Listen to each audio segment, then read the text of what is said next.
Entonces, nos toca acerca de Pseudomonas y Helicobacter. En el caso de Pseudomonas, es un bacilo negativo que es oxidasa positivo, es aerobio, no fermentador, lo cual es importante que se acuerden, y que tiene movilidad. Va a presentar cápsula y una de las características es de que va a formar una capa que se le conoce como slime. Asumo que habrán visto el slime del Nickelodeon, esa cosa verde, igualito forma Pseudomonas. Dentro de los factores de virulencia tenemos, obviamente, al ser un gran negativo, tiene endotoxinas, ¿no?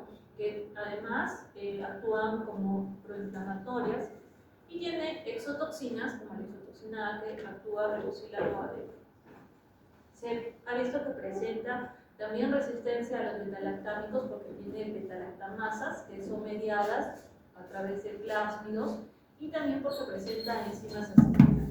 Entonces, cuando queremos hacer su identificación en el laboratorio, vamos a ver que es positivo para el nitrato, que además es negativo para la descarboxilación de lisina y de ornitina, no me va a producir SH2 y por acción de la trimetilamina produce un olor a frutas en los medios de cultivo. Pero los medios están sellados, así es que no van a sentir ese olor, ni siquiera van a abrir los cultivos, no se les cae la nariz. ¿Ah? Listo. Entonces, miren, hasta ahorita, con la diferenciación bioquímica, ustedes han aprendido TSI, LIA, zinc, citrato, urea. ¿Ok? Para el caso de la Pseudomonas, estamos adicionando una prueba más que trae dos tubos, que es la prueba de la OF. OF viene de oxidación y fermentación. Con esa prueba, nosotros vamos a ver si la bacteria tiene la capacidad de producir ácido, ya sea por la vía de la fermentación o por la vía de la oxidación. ¿Cómo? Entonces son tubos, como los que tienen ahí en la imagen. El medio natural, el neutro, es un medio verde. ¿Listo? Es un medio que se están dando cuenta que no es inclinado, es recto. Entonces nosotros lo sembramos y un tubo lo vamos a dejar abierto y el otro lo cubrimos, lo sellamos con parafina líquida. Ese es el líquido que están viendo acá. Esto de acá arriba, ¿sí? Parafina líquida, es como un aceite. Entonces no le va a entrar el oxígeno. Entonces, ¿qué va a pasar? Si mi bacteria tiene la capacidad de producirme ácido, lo que va a ocasionar es un cambio de color, amarillo. ¿Listo? Es lo que yo me voy a fijar. Ahora, ¿en cuál de los tubos? El tubo que está abierto es el que va a utilizar porque me está evaluando la oxidación, ¿no es cierto? Porque se necesita oxígeno. En cambio, la fermentación no necesita oxígeno, por eso es que lo cubrimos. ¿Listo? Entonces, el amarillo que están viendo, el ácido, ¿dónde lo están viendo? ¿En el tubo de oxidación o el de fermentación? Oxidación. Oxidación. Entonces, Pseudomonas es oxidación positiva, fermentación negativa. ¿Listo? Ese es el fundamento de estos dos. Eso solamente lo estamos adicionando para Pseudomonas, nada más. ¿Listo? Ahora, cuando nosotros evaluamos lo que me produce Pseudomonas, en la parte teórica les hemos indicado que Pseudomonas me va a causar principalmente lesiones en pacientes que tienen quemaduras o que de repente me va a infectar heridas, ¿correcto? La famosa bacteria Comecata. Entonces yo tomo la muestra que puede salir de un exudado de estas heridas y realizar un cultivo, ¿no? Inclusive hay pacientes, por ejemplo los pacientes diabéticos, que pueden tener infección urinaria causada por Pseudomonas, entonces también puede hacer un monocultivo, ¿no? Se puede hacer hemocultivo, se puede utilizar exmanax fresco, se puede hacer coprocultivo. Entonces, ¿pero cuáles son los medios que nosotros utilizamos para cultivar a esta Pseudomonas? Uno, que puede utilizar agar sangre. Agar sangre, ustedes ya saben, evaluamos hemólisis. ¿Produce hemólisis? Sí. Una beta hemólisis, como la que hemos visto antes en el caso, por ejemplo, de los estreptococos, ¿no? Pero con una característica adicional a la beta hemólisis es que las colonias que nosotros observamos en estos medios tienen un tono metálico. ¿Se acuerdan algo parecido a lo que vimos con E. coli en LMB? Era verde metálico. Este es simplemente metálico. ¿Listo? Luego tenemos En el agar McConkey, como todo bacilo gram negativo, va a ser incoloro, entonces simplemente me está indicando que no fermenta la lactosa, ¿no? Porque estamos viendo que no fermenta. Luego tenemos un agar que es específico para pseudomonas, que es el agar cetrimida. Este agar lo que me va a evaluar es el pigmento que tiene las colonias. Entonces, va a presentar un pigmento medio verde azulado y que si es que yo les pongo a la luz ultravioleta va a emitir fluorescencia. Entonces, pero acá no tenemos luz ultravioleta, ¿listo? Pero si es que lo pusiera, estaría ahí con su fluorescencia. Entonces, acá tenemos en agar sangre, en agar McConkey y en agar cetrimida. ¿Cómo viene la identificación bioquímica? Entonces, ¿qué tenemos aquí? Este TSI, este de acá, TSI, K sobre K. Y un K sobre K que me está indicando No fermenta nada. no fermenta. El IA, K sobre K también. La urea, negativa. El citrato, positivo. Acá esta prueba es la de el MIO, pero nosotros no hacemos MIO, hacemos SIM, ¿no? El SIM, les he dicho, no va a producir SH2, indol es negativo y si tiene movilidad. ¿Listo? Entonces acá tenemos indol negativo, la orquitina, el citrato positivo, la urea negativa, el OF, el abierto ya saben que hace referencia a la oxidación, mientras que el cerrado hace referencia a la fermentación, ¿no? A motilidad positiva, SH2 negativo, fluorescencia también la va a presentar. Luego vamos a ver el Helicobacter, ¿no? El Helicobacter también, bacilo gram negativo, espiralado, que tiene flagelo, que lo encontramos principalmente a nivel gastrointestinal, pero también puede llegar a la parte de patología, pero no menos frecuente. Es oxidasa, catalasa y ureasa positivo, que es alrededor de los 37 grados. Y si es que yo quisiera cultivarlo, hay medios como el agar Brucela, el infusión corazón-cerebro, o el agar sangre o el agar chocolate. ¿Cuál es el problema con los cultivos? Uno, son bastante complejos de hacer y me va a demorar hasta 5 días en crecer. ¿Listo? Entonces, por ese aspecto, pues esto no es algo que se utilice frecuentemente. En el caso del diagnóstico de Helicobacter, lo que va a mandar, lo que es, digamos, la prueba gold estándar va a ser la endoscopía con la biopsia, ¿sí? Entonces, eso hay que tener en cuenta. También sabemos que es débilmente hemolítico y que me puede causar una gama de patologías que van desde una gastritis aguda o crónica, pasando por las úlceras, hasta llegar a producir un adenocarcinoma, que es una neoplasia, un cáncer, y inclusive hay linfomas asociados a Helicobacter, que es el linfoma de tipo MAL. ¿Listo? Entonces, para que produzca todo esto, esta bacteria tiene una serie de factores de virulencia, como son la presencia de las fosfolipasas, que van a contribuir con causarme el daño a nivel de la mucosa gástrica y a nivel duodenal, el flagelo que interviene enteramente para la motilidad, la presencia de la ureasa, que produce amonio, y eso ayuda a que la bacteria pueda sobrevivir al pH ácido, y también la producción de gastrina y de ácido. Mucinasas, tiene adhesinas, tiene esta citotoxina vacuolante, cuya función principal es el reclutamiento o la producción. La producción, a partir de mañana es Halloween, recién es el de entonces, lo que hace esta citotoxina es causarme mucha inflamación, ¿no? Junto con otras. Y si es que yo lo quiero ver, o sea, la presencia de esta citotoxina, nosotros lo haremos en el laboratorio cuando hacemos cultivos celulares y en las células vemos la presencia de vacuolas intrahistonas. Eso es originado por el interleucina 8. Luego tenemos la proteína de la CAC-A, que lo que hace es potenciar el efecto de esta citotoxina vacuolante, pero también atrae a los neutrófilos, es quimio atrayente.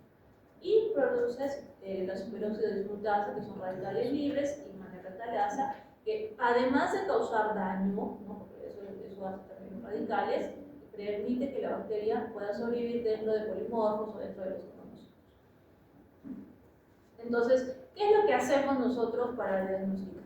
¿No? Hacer el diagnóstico de gastritis, ¿no? El síntoma principal es de dolor de tipo urente a nivel del epigastrio, que puede presentarse generalmente durante la mañana, ¿no? Uno despierta con el dolor, ¿no? Y que muchas veces va a calmar con los alimentos. Eso es la gastritis, ¿no? Porque la úlcera tiene un comportamiento un poco diferente, un dolor intenso, pero después de la ingesta de alimentos.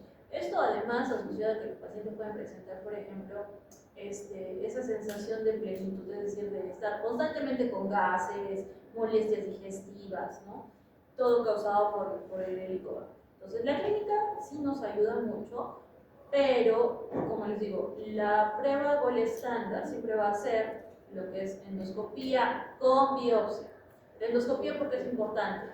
No me interesa tanto saber si tienes o no helicobacter, eso es algo secundario. Lo que me va a interesar más es saber cuánto es el daño que esta bacteria está ocasionando a la mucosa gástrica, ¿no? O duodenal o donde se encuentra. ¿Por qué? Porque el pacientito que tiene un adenocarcinoma o que está en una lesión previa a una neoplasia puede tener la misma sintomatología que un paciente con una úlcera. ¿Listo? Entonces, una úlcera sin displasia me puede dar a veces lo mismo que una displasia. Entonces, esas cosas para mí son importantes, ver los cambios que se están dando en el epitelio para poder tratar a mi paciente de forma adecuada. Si yo le digo, por ejemplo, si ustedes no quieren hacerse la endoscopia porque es un proceso un poquito, bueno, no es tan desagradable porque ni se acuerdan los pacientes de que les están metiendo el tubito, ¿no? Porque les ponemos su cachito de midazolam y se olvidaron del asunto, no tienen recuerdo alguno. Entonces, lo importante es poder reconocer eso. Si yo les hago la prueba de la urea o les hago un ELISA para ver la presencia del helicobacter, con eso simplemente me estás diciendo que tienes o no helicobacter. Pero ¿cómo está tu pancita? ¿Cómo está ese epitelio? ¿Hacia dónde está yendo? ¿No? Entonces, inclusive las lesiones no solamente, o sea, una gastritis crónica muchas veces va a ir evolucionando, o sea, va a ir dañando otras áreas, ¿no? Los cambios, cuando ustedes tienen esa sensación, si alguna vez han tenido la sensación de acidez en la pancita, ¿sí? Que a veces termina con esa sensación de quemazón en el esófago, se traduce en un reflujo gastroesofágico que termina lesionándome también el esófago y causándome un esófago de Barrett que puede terminar en un cáncer de esófago. Entonces, son muchas cosas que yo tengo que observar y tengo que evaluar para poder tratar adecuadamente al paciente. ¿Listo? Pero bueno, a veces es un poco complicado, ¿no? Hay gente que no quiere, pero siempre se les da la recomendación. Entonces, tenemos esa opción. ¿Qué otras cosas se pueden hacer? El examen de la ureasa. Después tenemos el cultivo, que a veces no es bastante laborioso, más para ver la resistencia a los microbianos. Y dentro de las pruebas no invasivas, como les digo, ¿no? Tenemos la serología mediante las pruebas de ELISA para ver la presencia de la bacteria. Y también tenemos esta prueba que es el urea breath test, que es evaluar la presencia del carbono, porque lo que le damos al pacientito es carbono marcado, carbono 13, carbono 14, se les da de tomar y como la bacteria tiene la enzima de la ureasa, ¿qué es lo que va a hacer? Va a descomponer o va a utilizar ese carbono, ¿listo? Y al momento que exhalamos, ¿no? Pues botamos CO2, lo que estoy botando es ese carbono que está marcado. ¿No? Si es que yo no tuviera la bacteria, pues no va a salir el carbono marcado, eso se va a ir digeriendo. ¿Listo? Esa es la prueba de campo. Las imágenes que tienen acá son las biopsias que nosotros recibimos, bueno, yo miro y puedo utilizar varias tinciones, ¿no? La primera que ustedes ya han visto en histología es hematoxilina eosina, donde la bacteria, que son estas cositas pequeñitas, estas comitas que están viendo acá, generalmente se va a encontrar en el fondo de la glándula inmersa en el moco que hay, ¿sí? O también puedo utilizar la tinción de Wardin-Starry, que son todas estas bacterias, ¿no? O también la tinción de Gibbs, ¿listo? Entonces, vamos a ver eso. Esa es de la clínica doctora. De esa me libro. Muy bien. En el caso de los medios de cultivo es un poco, como les digo, bastante complicado, demora muchísimo, hay que darles un poquito de una atmósfera microaerofílica a 37 grados. ¿No? Y esto es lo que les estaba mencionando de la prueba de la línea. Tiene muy buena sensibilidad y especificidad, pero como les digo, no es nuestro objetivo saber tanto si es que tienes o no la bacteria, sino conocer el estado del paciente. Ahora, una vez que nosotros diagnosticamos el Helicobacter, viene el tratamiento, que muchas veces siempre dicen el tratamiento para esta gastritis o para lo que es el Helicobacter, resulta ser más pesada la sintomatología que presentas por el tratamiento que por la enfermedad. Y en eso hay que ser bastante claro con los pacientes acerca de cómo tienen que tomar la medicación, las molestias que van a presentar, las cosas que podemos hacer para que acepten la medicación. Entonces, miren, tenemos varias líneas de tratamiento que van a depender de si es la primera vez que lo diagnostico, si de repente se ha reinfectado o si de repente el primer tratamiento no funciona. Pero siempre hay tres cosas que les tienen que dar: un inhibidor de bomba de protones, un antimicrobiano y bismutol. El bismutol sí o sí tiene que ver, ¿listo? Entonces, inhibidor de bomba de protones, ahí tenemos el omeprazol, lansoprazol, pantoprazol, lo que quieran, pero no ranitidina. La ranitidina no es un inhibidor de bomba de protones. Luego, ¿qué antimicrobianos podemos dar? Acá tenemos claritromicina, amoxicilina, metronidazol, ¿listo? Hay otros de primera línea, por ejemplo, si mi pacientito tiene alergia a la penicilina, pues le voy a dar amoxi, le puedo dar doxiciclina más metronidazol. Como segunda línea, igual, amoxi con levofloxacino, ¿no? O doxiciclina con metronidazol. Inclusive en el mercado ya contamos con una presentación donde ya viene todo mezcladito en una cápsula, ¿no? Y es más, todavía viene el esquema del primer día, segundo día, tercer día, así entre 14 días. Eso es lo ideal, 14 días de tratamiento. Ya para una tercera línea vamos jugando un poco con los antimicrobianos que hemos estado utilizando. Entonces, como les digo, ¿de qué depende que yo seleccione tal o cual línea de tratamiento? Depende de cómo sea la historia de mi paciente. Entonces, imagínense, si viene por primera vez, yo le puedo dar, sí, metronidazol o amoxi con ácido clavulánico, funciona excelente. Imagínense, el paciente regresa a las 2 semanas o al mes, siguiendo o presentando las molestias. Yo no voy a seguir con el mismo tratamiento, ¿no es cierto? Porque ha pasado un tiempo muy cortito. ¿Qué es lo que tengo que hacer? Rotar de antimicrobianos. Entonces ya no daría amoxi, de repente puedo dar, no sé, doxiciclina, ¿no? Más metronidazol. Pero si mi paciente, imagínense, viene de acá a un año, ¿no? ¿Qué significa? Que se ha reinfectado. Entonces, ¿puedo repetir el esquema de tratamiento? Sí, sí puedo repetir esa primera línea.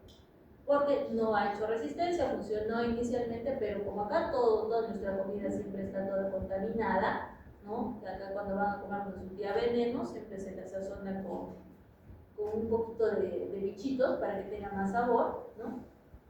Entonces, mi paciente se ha nuevamente contaminado con el Helicobacter, entonces puedo utilizar el tratamiento. Ahora, ¿cuáles son los efectos secundarios de la medicación? ¿Qué causa el bismutol? ¿Han tomado bismutol alguna vez? ¿Nunca? Es muy buen digestivo, pero también ¿para qué lo utilizamos? Ya, la acidez, ¿para qué más? ¿No han visto el comercial? Aparte de la acidez, antidiarreico. Entonces, ¿qué me va a producir? Estreñimiento, ¿no? Entonces, si yo tengo una paciente que de por sí es estreñida, le tengo que advertir, ¿no? Que el bismutol le va a causar estreñimiento, hay que tomar más agüita, más fibra para ayudar a eso. Luego, en el caso del metronidazol, ¿qué me puede causar el metronidazol? ¿Qué le tengo que advertir a mi paciente? Porque hay fármacos contaditos que producen estos efectos.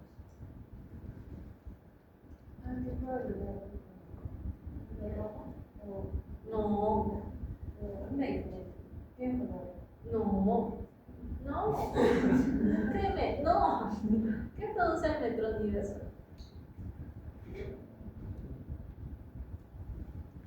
Si le doy metronidazol a mi paciente, le tengo que decir que no puede probar ni una sola gota de alcohol. ¿Por qué? Ya sé que nunca van a pedir del alcohol normalmente ya pasa eso, pero ¿qué pasaría? Porque a veces se puede, o sea, no se debe, pero si toman alcohol con algunos fármacos no pasa nada. Listo, puedes tomar una copa de vino con algún fármaco y no te va a pasar nada, no te vas a emborrachar. Pero si lo tomas con metronidazol, cuando tomas alcohol estando con metronidazol, te va a producir un efecto que es el efecto antabús. ¿Qué es el efecto antabús? Es casi como un efecto de alergia. Es como si tuvieras tu borrachera, o sea, has probado una gota de alcohol y es como si tuvieras agarrado toda una caja de, no sé, de pisco puro y te lo hubieras tomado, ¿no? Con alergias, o sea, eritema, dificultad respiratoria, ¿sí? Eso es el efecto antabús que lo produce el metronidazol. Además, el metronidazol tiene otra peculiaridad. ¿Alguno ha tomado metronidazol alguna vez? Estos niños han sido muy sanos. El metronidazol produce o te deja un aliento, un sabor metálico en la boca. Esto como si estuvieran chupando una moneda. Entonces, también hay que referirle esas cositas al paciente.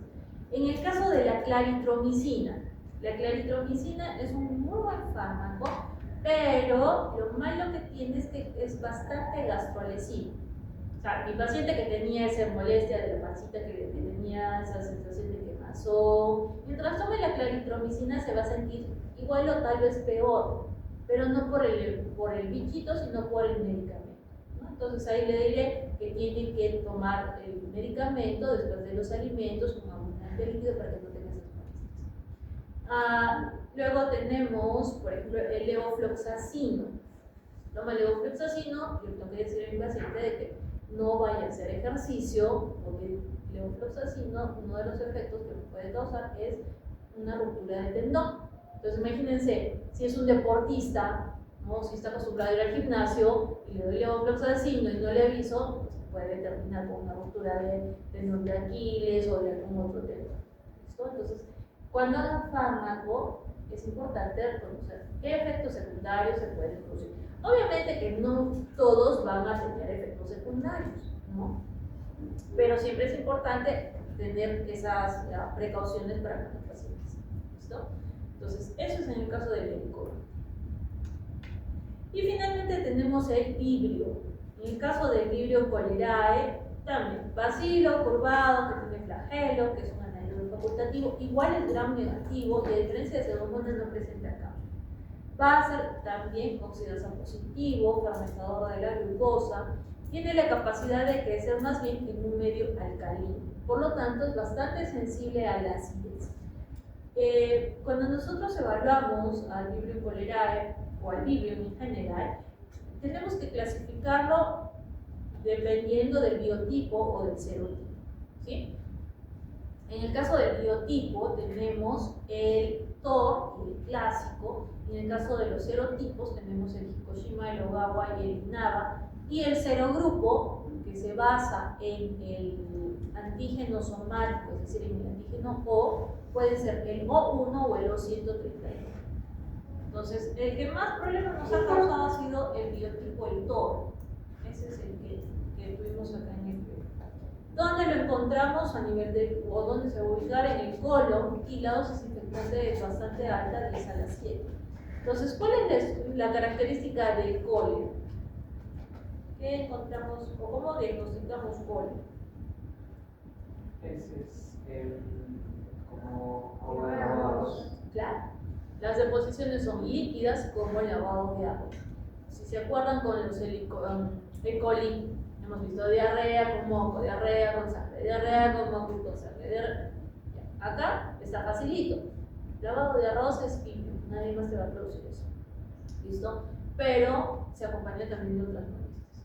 Entonces, cuando se tiene estos pacientes, obviamente la sintomatología no inicia de inmediato, sino que hay un tiempo de incubación que dura aproximadamente 3 días y que las diarreas se acompañan de vómitos, dolor abdominal, son estos calambres que se van a presentar principalmente por la pérdida de electrolitos, ¿no? En el caso de estos vómitos, estas diarreas son tan pero tan intensos que van a terminar llevando a mi paciente rápidamente a una deshidratación, y si es una deshidratación grave, termina produciéndose un shock hipovolémico y con eso la muerte del paciente.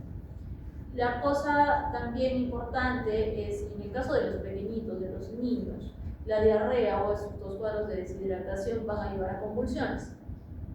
Y en un niño lo peor que puede pasar es convulsión, ¿no? También los cuadros de fiebre. Dentro de los trastornos que se van a dar a causa de esto es el hecho de tener hipocalemia. ¿Cuánto es lo normal de calcio y de potasio? De 3 a 4,5, ¿no? Entonces, las diarreas por cólera te producen hipocalemia. Entonces, ¿qué es lo que voy a tener que hacer? Compensar los niveles de potasio. ¿Qué pasa cuando tienes hipocalemia? ¿Cuál es la sintomatología? Aparte de las arritmias, ¿cuál es lo más frecuente? Irritabilidad. Calambres. Y que generalmente vemos cuando hay pacientitos que tienen muchos calambres, ¿qué les decimos? Que coman qué cosa, plátano, ¿no? ¿Por qué? Porque tiene potasio. Pues no es tan cierto eso, por si acaso, ¿ah? Entonces, ¿y cuál es la precaución que tengo que tomar cuando estoy haciendo o cuando estoy colocando potasio? Administrarlo directamente. ¿Por qué? Porque puede. No. Creo que causaba edema, doctora. ¿Cuál edema? Creo que sí, edema cerebral. Eso es lo que me están produciendo ustedes. ¿Qué produce? Ya, tiene algo que ver con el cerebro, ya. Sí, se te quema. Se te quema. Decimos que era un daño neurológico. Ajá. Sí, No me ya, acuerdo. pero ¿cuál?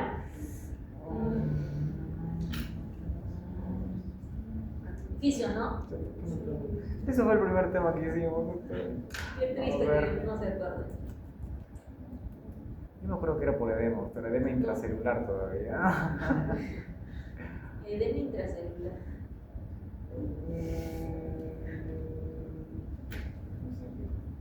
Ya me dirán qué pasa cuando se coloca el potasio de una forma incorrecta.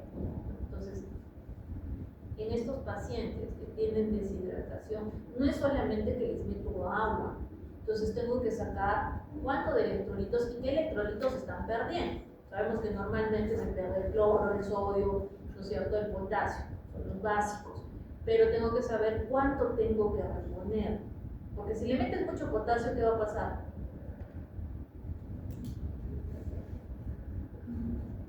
Mucho potasio. Obviamente pasa el cerebro, ya. Pero ¿qué pasa con esos pacientes? Sí los puedes matar, ¿no? Una de las... No debería decir. Ya. Literalmente, o sea, si tú quieres asesinar a alguien sin que se dé cuenta, sí le puedes meter potasio. ¿Sí? ¿Y qué va a pasar? Exacto. Vas a producir un paro cardíaco, por arritmias. Eso produce la hipercalemia. ¿Qué más? El hilio. ¿Qué es el hilio? Hilio, no ilioma. Por si acaso. Disminuye la motilidad intestinal. Exacto, la ausencia de la motilidad intestinal. No hay peristaltismo. Entonces, ¿qué voy a escuchar en la pancita? Nada, ¿no? Porque si ustedes ahorita se escuchan su pancita, sí, ya debe estar sonando, ¿no? Así, todos los ruidos exagerados, una conversación ahí loca entre sus intestinos, eso es normal, ¿correcto? Pero en hilio yo voy a escuchar la pancita, voy a auscultarla y simplemente hay un silencio. Entonces, es a causa de esta pérdida que les digo. Entonces, ¿cómo es que uno se contamina con vibrio? Por comer alimentos que estén contaminados con la bacteria, más asociado a alimentos marinos mal cocidos, alias el ceviche, ¿no? Porque así empezó todo. O también tomar agua que está contaminada con material fecal. O sea, por ejemplo, si ustedes se van a áreas rurales, ¿no? Muchas veces el agua de donde se extrae, de pozos, ¿no? Hay casas que tienen su pozo, cavan subterráneo, o sea, de ahí se retiene el agua, pero hay que hacer recuerdo de que esa agua de pozo es un agua que viene filtrada y que muchas veces viene de la filtración de los desagües y va arrastrando, ¿no? Entonces, esa es la forma de contar. Listo. Entonces, la clínica acá sí les va a ayudar a orientarse, a saber de qué se trata, para poder hacer el aislamiento de la bacteria que tenemos. Obviamente, muestra de heces, puedo colocar también la muestra de vómito, porque en el vómito también está presente la bacteria y también en los alimentos.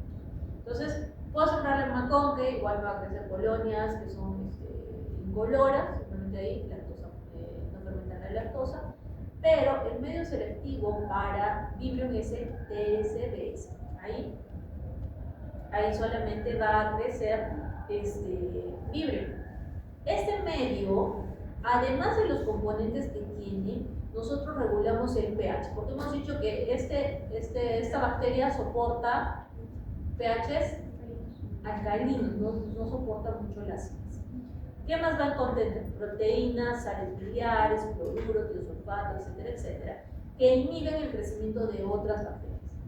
Cuando nosotros vemos las colonias de Vibrio cholerae, son colonias amarillas, porque hay otros vibrios, hemolíticos, etc. Esos vibrios más bien sus colonias son verdes, ¿sí? Entonces tenemos colonias amarillas, grandes, redondas, que tienen la capacidad de fermentar la sacarosa.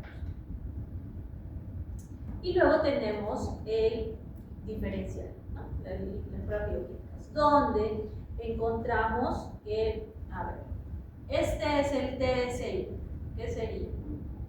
Azúcar. El GLIA, caso de K, la urea. Algo con el vibrio es que es una urea variable. A veces me da positivo, a veces me da negativo. Creo que la que tengo acá es negativo. Y el citrato positivo. El SI no produce SH2, indol positivo y motilidad positiva. ¿Cómo vamos a hacer el tratamiento? Lo más importante, paciente con diarrea, es hidratarlo. Es lo primero que se tiene que hacer. Ya me explicarán cuando hagan los casos clínicos cómo es la deshidratación leve, moderada, severa, cómo hacemos la rehidratación por vía oral, por vía parenteral, ¿no? De qué estarán compuestas las sales de rehidratación oral, cómo hacemos la formulita casera. ¿Cómo es? 6 gramos por medida de...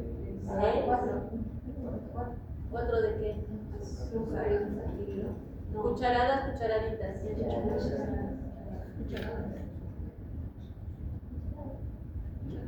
¿Cucharadas? ¿De qué? Ya, y de sal, media cucharadita. ¿En cuánto? En 1 litro de agua. Listo. Después, ¿cómo le van a dar al paciente? Por sorbo. La clase teórica. Yo le he hecho la teoría, Sí. la teoría ni siquiera escucha la teoría. Ya, vale, pero ¿cómo le tienes que indicar? Dependiendo de lo que sea diarrea o vómito, de la cantidad de volumen que excrete esa misma cantidad. Exacto, a eso hago referencia. Se le dice al paciente, cuando tú vomites o tengas deposición, o sea, si haces una taza de deposición, tomarás una taza de agua, ¿no? Igual pasa con el vómito. Eso en caso de que sea una deshidratación leve y que haya tolerancia oral. Porque si tiene vómitos, no le voy a dar por vía oral, porque si no, ¿qué va a pasar? Igualito va a salir, ¿sí? Entonces, en esos casos ya aplicamos la vía parenteral, ¿no? Aplicamos el lactato de Ringer o solución polielectrolítica. Ya me indicarán cuáles son los componentes de estos, para saber cuál es la osmolaridad que tienen, qué componentes hay, cuánto de cloro, etc. ¿Sí? Listo. Lo que nunca deben dar son antidiarreicos. ¿Por qué? Porque lo que voy a hacer es que no salga lo que tiene que salir y me cause más problemas. ¿Qué antibióticos puedo dar? La tetracitina, doxiciclina, trimethoprim, eritro, ciprofloxacino. Lo que más funciona siempre es la tetracitina, vamos. ¿Sí? Entonces, lo más importante no es que le des el antimicrobiano, lo más importante es que le des la rehidratación. Estabilizado el paciente, o ya teniendo una guía o una mejor tolerancia, ya le puedo indicar el tratamiento antimicrobiano. ¿Sí? Muy bien. Entonces, ¿qué es lo que van a hacer el día de hoy? Tenemos Pseudomonas, tenemos Vibrio cholerae en diferenciales, y en las placas tenemos Pseudomonas en agar sangre, en agar UTI y cetrimide. El UTI ya saben que es un cromagar, ahí simplemente es qué color estoy viendo, es medio café. Y en el caso de Vibrio tenemos el TSBS, ahí tengo Vibrio cólera, y para que lo comparen tenemos Vibrio parahemolytico. ¿Ya? Por favor, con mucho cuidado las placas, sobre todo la Pseudomonas, porque esta Pseudomonas es resistente a todo lo que estamos probando. ¿Sí? No me asusta tanto el Vibrio, me asusta más la Pseudomonas. ¿Ya? Entonces, por favor. Y en los microscopios, tanto el de acá como el de acá, está el Helicobacter. ¿Ya? Ahí les he puesto la descripción, como ya saben, para el examen. ¿Ya? Muy bien, vamos, trabajamos.